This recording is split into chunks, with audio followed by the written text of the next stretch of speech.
జనవరి 31, 2024 తెల్లాపూర్ మున్సిపాలిటీలో గద్దర్ విగ్రహావిష్కరణ సభలో గద్దర్ గలం చైర్మన్ కొల్లూరి సత్తయ్య గారు మాట్లాడుతూ గత ప్రభుత్వము తెలంగాణ ఉద్యమంలో ప్రధానమైనది మా భూమి మాకు కావాలి అనే దాన్ని అమలు చేసింది. నిధులు నియామకాలను పక్కన పెట్టి ప్రజలను ఇబ్బందుల పాలు చేసింది కాబట్టి ప్రజలు ఆ ప్రభుత్వాన్ని దించారు. ఇప్పటికైనా ఈ ప్రభుత్వమైనా కళ్ళు తెరిచి నిజం తెలుసుకోకపోతే ఆ ప్రభుత్వానికి పట్టిన గతే పడుతుంది. మేము మా పిల్లలను మళ్ళీ గ్రామాల చుట్టూ తిప్పుతాము. మీరు జీవోలు తెస్తే అప్పటి దొరలు ఆ భూములను కొంత ఇచ్చి పురంబొక్కు భూములు మాకిచ్చి వాళ్ళు పంట భూములు పెట్టుకున్నారు. ఆ పంట భూములను ప్రజలు పోరాడి సాధించుకున్నారు. ఇప్పుడు అదే భూములను మళ్ళీ ఈ రాజ్యం గుంజుకున్నది. ఇప్పుడు ఈ ప్రభుత్వం వచ్చింది ఏం చేస్తుందో అది మీ చేతిలో పెడుతున్నాము. ఇది ప్రతి జిల్లాలో ఉంది. ఆ జిల్లాలలో కూడా ప్రజలు ఈ విధంగా చైతన్యం కావాలని కొల్లూరి సత్తయ్య గారు ఆయా జిల్లాల ప్రజలకు విజ్ఞప్తి చేస్తున్నారు.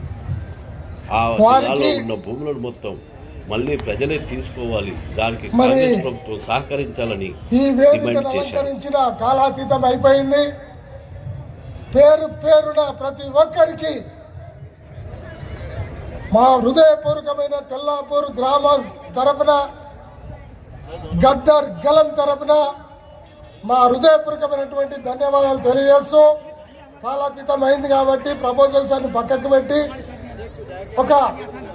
మరి పెద్దలు గౌరవనీయులు మంత్రివర్యులు వచ్చారు కాబట్టి వాళ్ళ దృష్టికి ఒక 2 విషయాలు చెప్పాల్సిన బాధ్యత ఉంది, అవసరం ఉంది. అది చెప్పేసి నేను విరమించుకుంటానని చెప్పేసి ఈ సందర్భంగా తెలియజేస్తా ఉన్నాను. గద్దర్కు నంది అవార్డును పక్కకు పెట్టి గద్దర్ అవార్డుని ఇచ్చిరంటే నిజంగా ప్రభుత్వానికి మేము చేయలెత్తి దండం పెడతా ఉన్నాం. మిత్రులారా, మరి అదేవిధంగా మేము ఒక చిన్న 2 ప్రతిపాదనలు చేస్తున్నాం. గద్దర్ మ్యూజియం కట్టాలి, గద్దర్ జిల్లా పేరు పెట్టాలి. ఎందుకు పెట్టాలంటే ఇక్కడ జయశంకర్ గారు కానీ మిగతా వాళ్ళు కానీ మీరందరూ ఒకసారి మనం నెమరు వేసుకుంటుంటే 1997లో ఇందాక ఇన్నది చెప్పినట్టు గద్దరు బెల్లి లలిత విన్నయ్య గారు వీళ్ళందరూ భువనగిరిలో మీటింగ్ పెట్టి మలిదశ యుద్ధం స్టార్టించినప్పుడు మరి గతంలో ఉన్నటువంటి పాలకులు ఒకసారి వాళ్ళ తీరు మనం పరిశోధన చేసినట్టుంటే, ఒకసారి వాళ్ళ తీరుని మనం నెమరు వేసుకున్నట్టుంటే, గతంలో ఎన్టీ రామారావుకు సవాల్ చేసిండు. ఎవరు? గద్దరు. ఎన్టీ రామారావుకి ఇంతమంది జనాలు ఉంటున్నారు, నాకు పర్మిషన్ ఇవ్వండి, నేను ఇమ్మీడియట్లీ పడగొడతా అని చెప్పి వాస్తవాలు ప్రజలకు చెప్పి పడగొడతానంటే గద్దర్ మీద నిషేధం ఇచ్చాడు. భువనగిరి మీటింగ్లో తెలంగాణ తెస్తాం, గోసు గొంగడేస్తాం, ప్రతి గ్రామాన్ని సందర్శిస్తాం, వాస్తవాలు తెలంగాణను ఎట్లా లూటు చేసిండ్రు, ఎట్లా లూటు చేస్తుండ్రు చెప్తామని గద్దర్ సవాల్ చేస్తే ఆ చెల్లెని ఆ తల్లిని ముక్కలు ఆడపిల్లని చూడకుండా ముక్కలు నరికిన చరిత్ర మూర్ఖులకు ఉంది. గద్దర్ను సంపాలే లేకపోతే 100% ఇది చేస్తాడు. ఎవరికి ఈనాడు గద్దర్ ఆయన గిట్ట కాలు పెట్టిండు గ్రామంలో అంటే మొత్తం రాష్ట్రంలో పెద్ద మార్పు వస్తుంది అని చెప్పేసి గతంలో చెన్నారెడ్డి తిరుగుబాటు చేసినప్పుడు కానీ మిగతా వాళ్ళు తెలంగాణ ఉద్యమ చరిత్రనంతా ఆంధ్ర పాలకులు లెక్కేసి ఆయనను అంతం చేయాలని కుట్రకు నిండు ఆయన అడ్జస్ట్ కాక ఆయన ఎన్నుముక్కల తూటాలున్నా కూడా ఆయన ప్రజలను చైతన్యం చేసే కార్యక్రమం చేసిండు.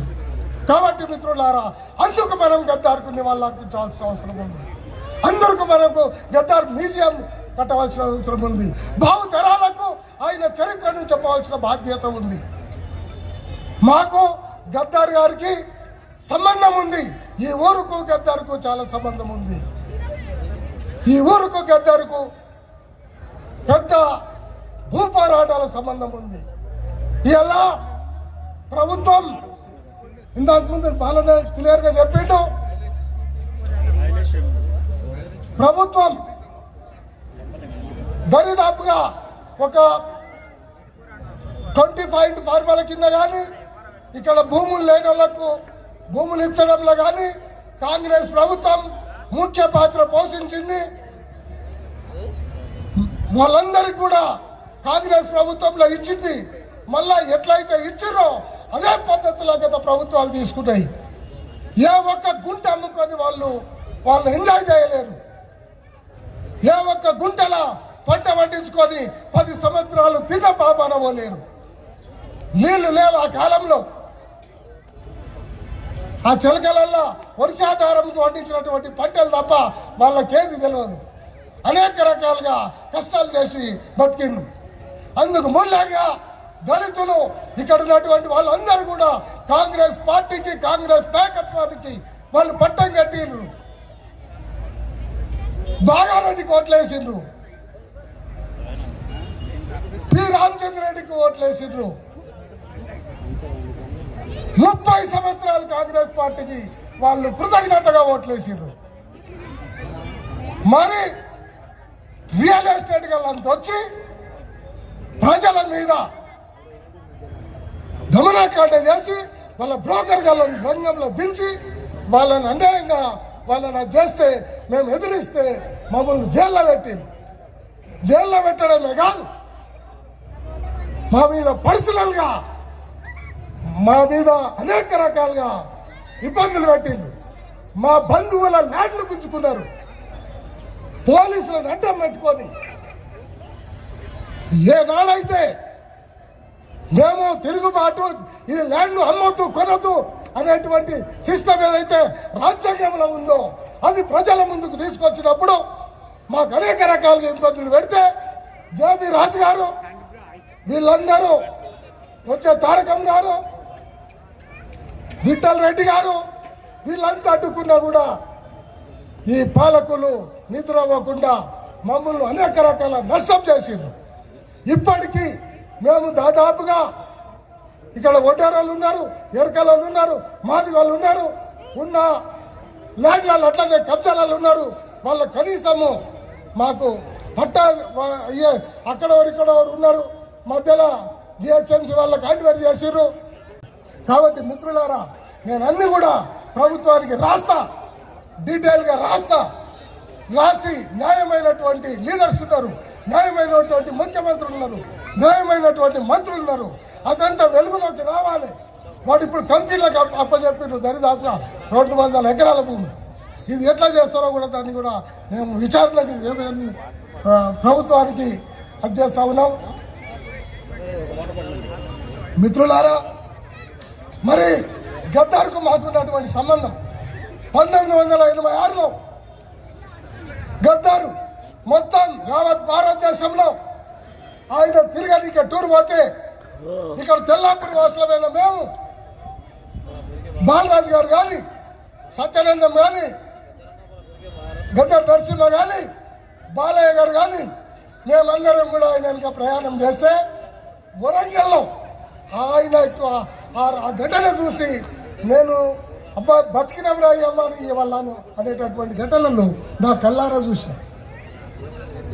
1986లో అక్కడ యాదగిరి రెడ్డిని చంపిర్రు నక్సలైట్.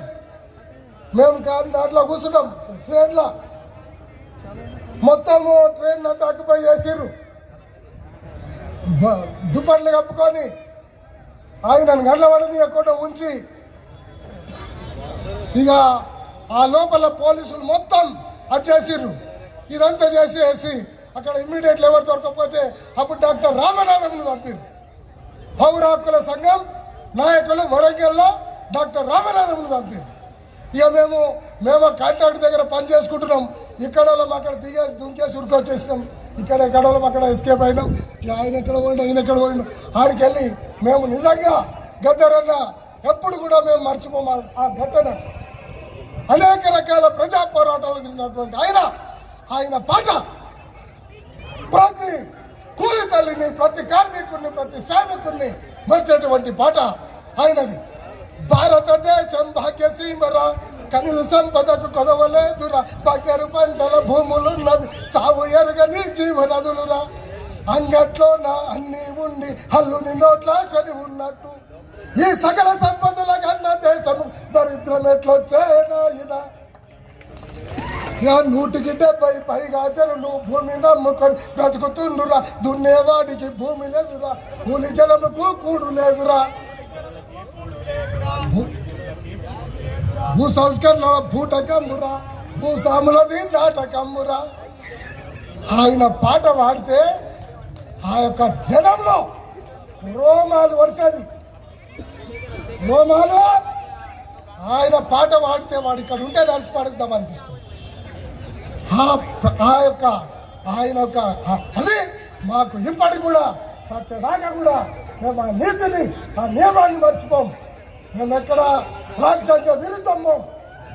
డాక్టర్ అంబేద్కర్ చెప్పినటువంటి పాటలకు మేము ఎప్పుడైతే వచ్చినామో ఆ ప్రకారం మేము జీవన విధానం వచ్చేస్తామని చెప్పి దీనికి అన్నిటి కూడా జేబీ రాజు గారు సాక్ష్యం. ఆయన నిజ నిర్ధారణ కమిటీ చేసి వాళ్ళ దగ్గరికి పోతే కనీసం మమ్మల్ని 2 పేజీల ఏసీ మమ్మల్ని అంత ఇబ్బంది పెట్టవలసిన అవసరం వచ్చింది వాళ్ళు. కాబట్టి మిత్రులారా, కాలతీతం అయింది, చాలా చెప్పాలను. సార్ దగ్గరికి పోయి నేను టైం తీసుకుంటా. ఇక్కడ తెల్లాపూర్లో జరిగినటువంటి వాస్తవాలు, ఇప్పటికీ మేము భూములలో ఉన్నాం, మాకు న్యాయం చేయండి. మా న్యాయం చేయకుండా అది చేస్తే ఈ తెల్లాపూర్ గ్రామం చాలా ఇచ్చింది. మీరు హైదరాబాద్లో కానీ ఇక్కడ కానీ ఒక మ్యూజియం కట్టి ప్రజలకు గద్దారు గలానికి మీరందరూ కూడా సహకరించి, మరి కాలాతీతం అయింది. ఇంకా చాలా చెప్పాలనుకున్నా, చెప్పవలసిన ఇక్కడ సగం అక్కడ సగం పోయింది. కానీ డీటెయిల్గా మాత్రం పేపర్ మీద పెట్టి సార్కిస్తా, దండం పెట్టి చెప్తున్నా. ఈ ప్రజల ముంగట వాస్తవాలు చెప్తున్నా. ఈ వాస్తవాలకు మీరు సహకరించాలి. కాంగ్రెస్ ప్రభుత్వానికి మేము అండగా ఉన్నాం. ఆ రుణం తీర్చుకోవాల్సిన బాధ్యత మీ మీద ఉంది. లేకపోతే మేము గ్రామాలలో పోయి చెప్తాం. దీనికి ఏమైనా కాదు.